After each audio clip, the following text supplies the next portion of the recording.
You're a very bad man. Oh, no, my dear. I'm a very good man. I'm just a very bad wizard.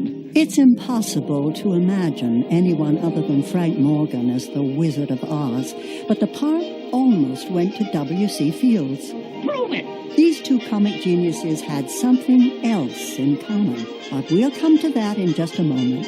No, you're wasting my time. For decades, Morgan delighted audiences everywhere with masterful portrayals of befuddled, bemused, and bewildered characters with a genial touch. Oh, listen, Pearl, I can just see Casey and Matthews present, whatever his name is. Born as Francis Wupperman in 1890, he changed his name when he first took to the Broadway boards in 1914, following in the footsteps of his older brother, Ralph. Well, that's more like it. Frank Morgan was a notable success on the stage, and in 1930 he was summoned to Hollywood. Well, bust my buttons. In Saratoga, he had a chance to work with Gable and Harlow, but he also found himself exchanging pleasantries with a future Wicked Witch. You heard what she said. Madam, would you rather be around horses or would he... Mister, I'm afraid you don't understand us women. Morgan's exceptional performances were twice singled out for Academy Award nominations, including his poignant work in Tortilla Flat.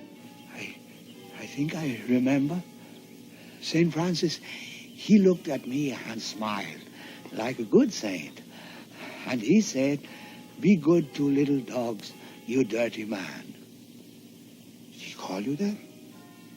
Well, I was. And saints, they never lie, you know. On September 18th, 1949, after nearly 20 years as one of Hollywood's most beloved character actors, Frank Morgan passed away at the age of 59. Poor little kid. I hope she gets home all right. What did Frank Morgan and W.C. Fields have in common? They both rented the same house, a magnificent Hollywood mansion that was later the home of Lily Tomlin. Goodbye, folks.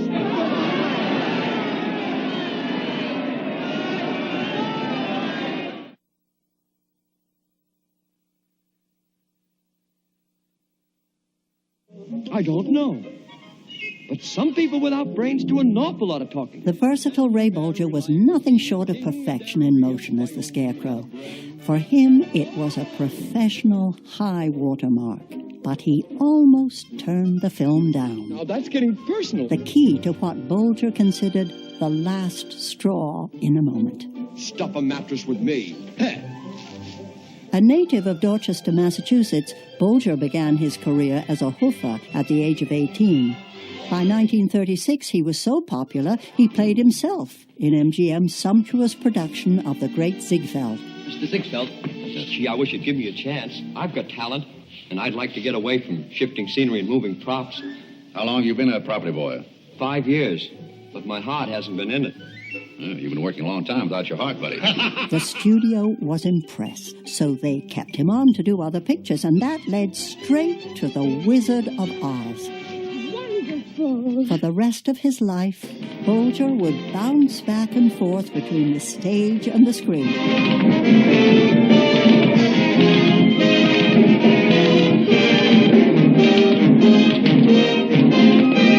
One of his most outstanding appearances was in The Harvey Girls in 1946. There he goes again, dancing with Judy Garland. Back on Broadway, Bolger wowed audiences in the hit comedy Where's Charlie?, which earned him a much-deserved Tony Award. It's no use screaming at a time like this. Somebody Ray Bolger would continue to bring joy to audiences around the world until his death in 1987 at the age of 83. I think I'll miss you most of all. By the way, the reason Ray Bolger nearly said no to The Wizard of Oz, they originally offered him a different part, the Tin Man. Oh, joy, rapture. I've got a brain.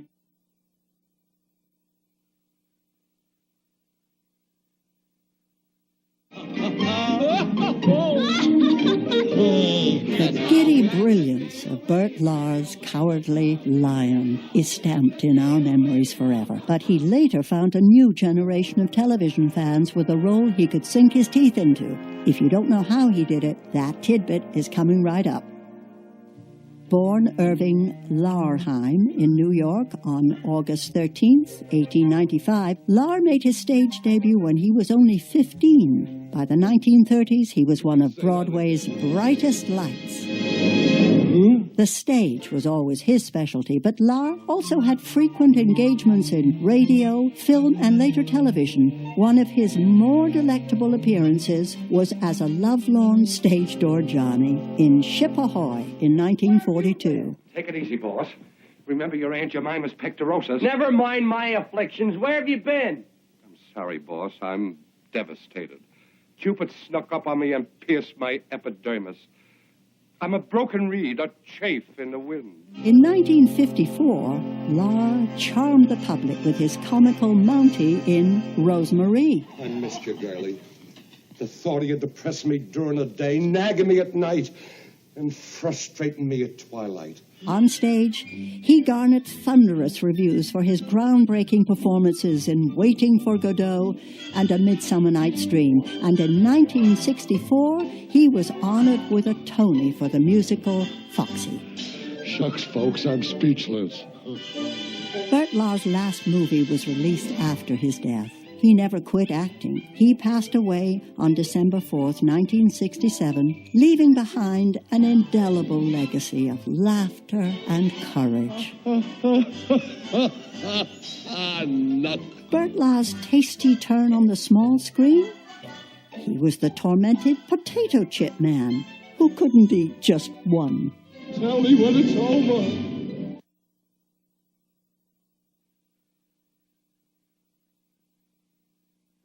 Beautiful. What a nickel. It's empty. The tinsmith forgot to give me a heart. Jack Haley and Judy Garland made glorious chemistry on the Yellow Brick Road, but they later shared a deeper connection that went far beyond the soundstage. The link will be revealed in a moment. Just as Ray Bolger and Bert Lahr had done, Haley worked his way through vaudeville before achieving success on Broadway and later in Tinseltown. Aha! What are you doing here? Believe it or not, I'm waiting for a streetcar. Throughout the 1930s and 40s, Haley's marvelously expressive face and flawless comedic timing served him well in a string of madcap comedies. Mister, what's the matter with you? Don't worry, Bud. We'll take care of him. Somebody better. In George White's Scandals of 1945, he was reunited with Margaret Hamilton, but she appeared no less frightening than she had in Oz. If you tell her any of the things that you've told Janie and Susie and Maisie and Daisy and Helen and Llewellyn and Gertrude and Alice and Nettie and Betty and Dora and... Better sit this one out. Although he retired from pictures at the end of the 40s, Haley remained in the public eye with numerous appearances on radio and television.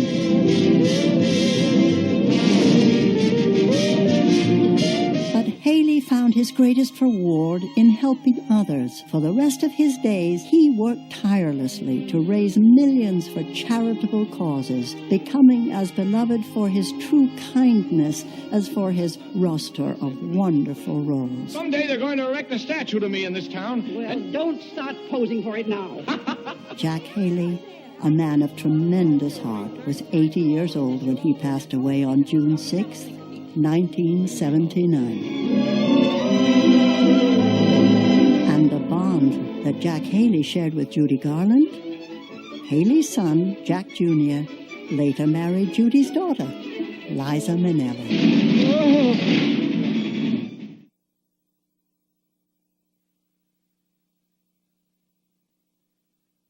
I am a witch.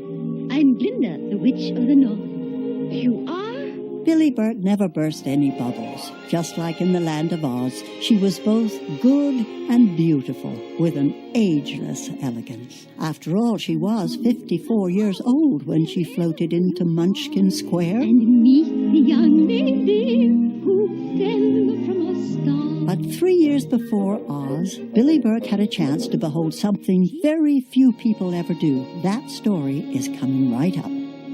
She was born Mary William Ethelbert Appleton Burke in Washington, D.C. in 1885. Before her London debut at the age of 18, she adopted the stage name Billy after her father, a renowned singing clown in the Barnum and Bailey Circus. By the time she was 22, Burke was the queen of Broadway. Among her legions of admirers was celebrated theatrical impresario Florence Ziegfeld. They eloped in 1914 and tied the knot in Hoboken, New Jersey. After her husband's death, Burke embarked upon an entirely new chapter of her saga, becoming one of the screen's busiest and most popular character actresses. George Cukor used her to great effect in 1933's all-star extravaganza, Dinner at 8. This is a nice time to say you're feeling rotten. You come to me with your new whimpering about Ernest. Some little lovers quarrel. I'm expected to listen to Ernest and business and headaches when I'm half out of my mind. Shortly before becoming Glinda, Burke had a chance to play Judy Garland's not-so-motherly mother in Everybody Sing. I think you better take me in your arms and kiss me. Daddy doesn't want him to. Look, see, he's written the Duchess leads Sir Geoffrey to the Davenport and sits down beside him. Over the next 3 decades, Burke would bewitch her audiences with her own special brand of beauty, warmth, and magic. Oh, do please call us Doris and Herbert, not Mr. and Mrs. Dunstan. She did more than 60 movies before she retired in 1960. She passed away 10 years later at the age of 84. Incidentally, that rare event Billy Burke got to see, herself on screen played by another actress, Myrna Loy, in The Great Ziegfeld. Miss Burke? It doesn't matter.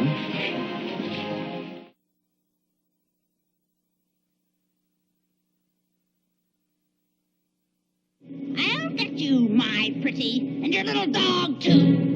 Margaret Hamilton's Wicked Witch of the West filled us with fear and trembling, but away from the studio, she was a sweet, gracious lady. She was adored by everyone who met her, especially small children and furry little animals. Well, ring around the rosy, a pocket full of spears. That should be pretty foxy, didn't you? Do you know what the Wicked Witch and the Terminator have in common?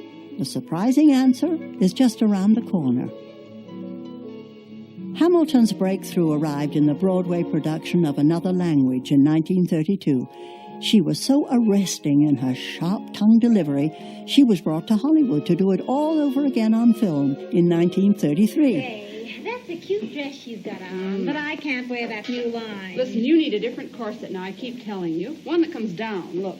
And up here, see? Right where you need it, it holds you in. Before succumbing to the seduction of the footlights, Hamilton had been a school teacher, and it must have been gratifying to play one, as she did here, opposite Edward G. Robinson in A Slight Case of Murder. They changed a bit. Still just as slick as a horsehair couch.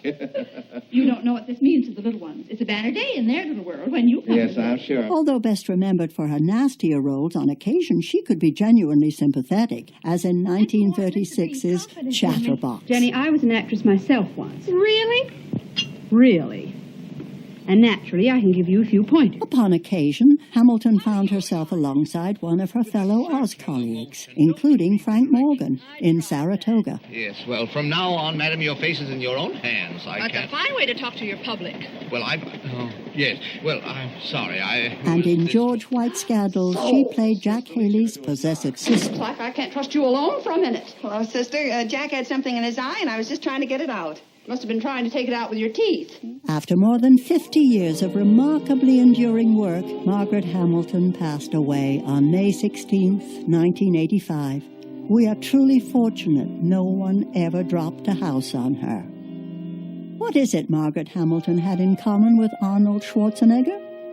They both ran for public office. Hamilton was elected to the Beverly Hills School Board in 1948. Oh, what a world, what a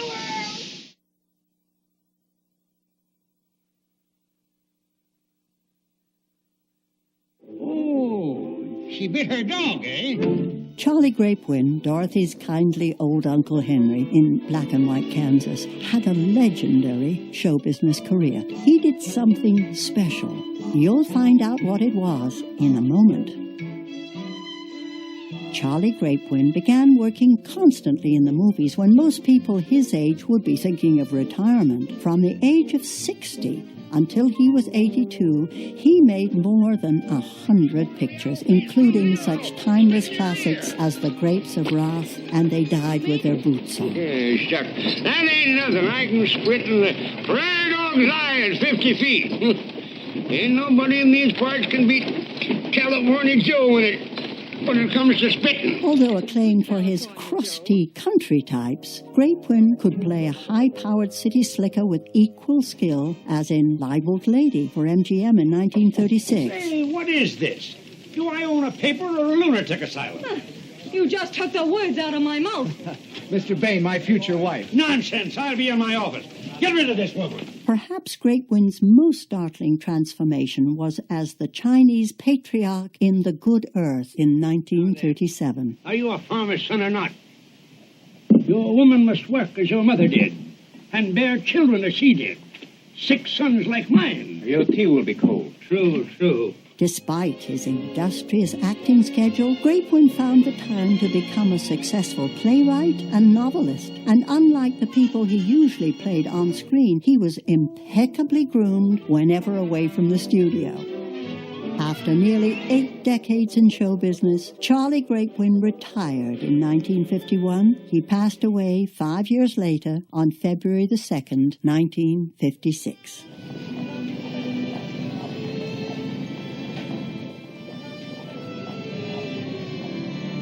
Charlie Grapewin's singular accomplishment years before any of his fellow Oz castmates, he made a movie, Jimmy Hicks and the Rum Omelette, way back in 1900.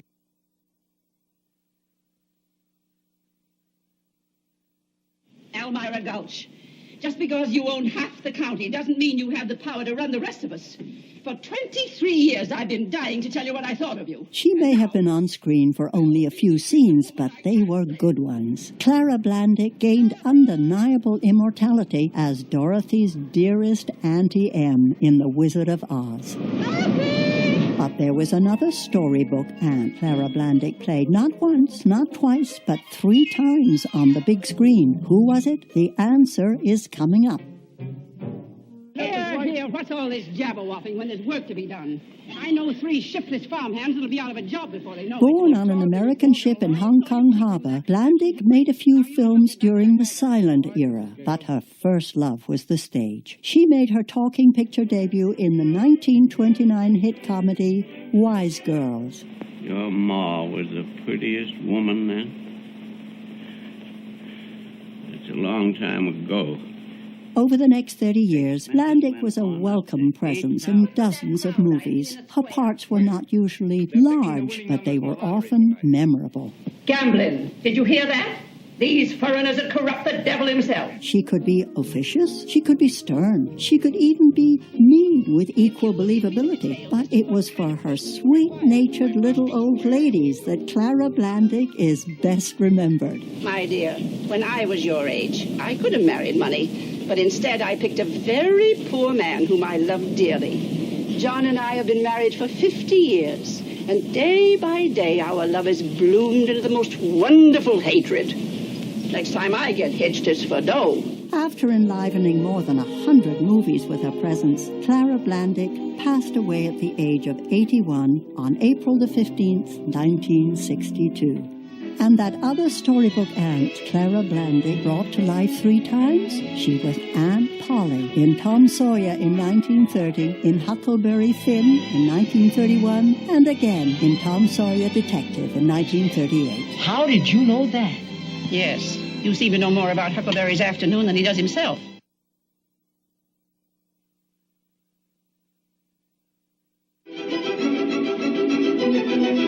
One of the most lovable stars of Oz was not a person, but a dog.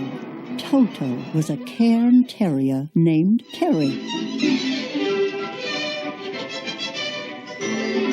Arguably the most recognizable animal performer of all time, there was more to Terry than meets the eye. If you want to know what secret Terry was hiding, the solution is at the end of this tale.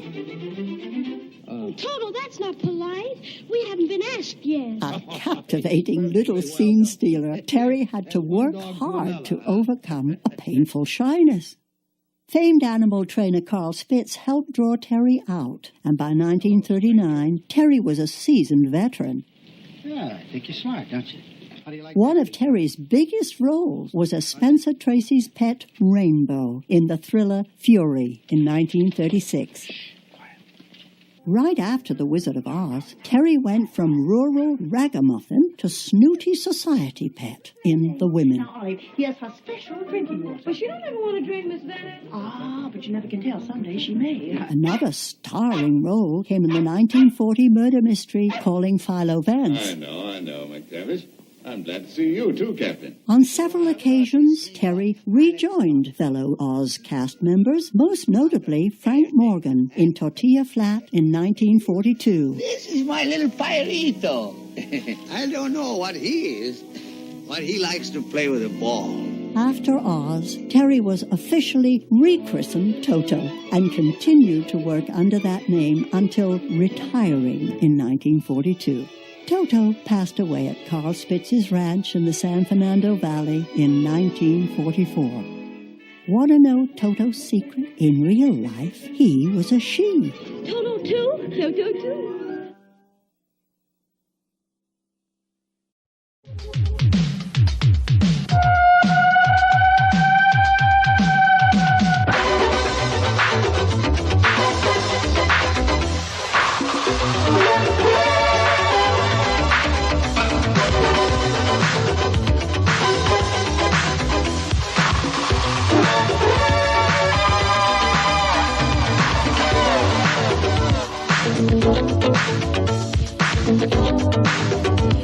Thank you.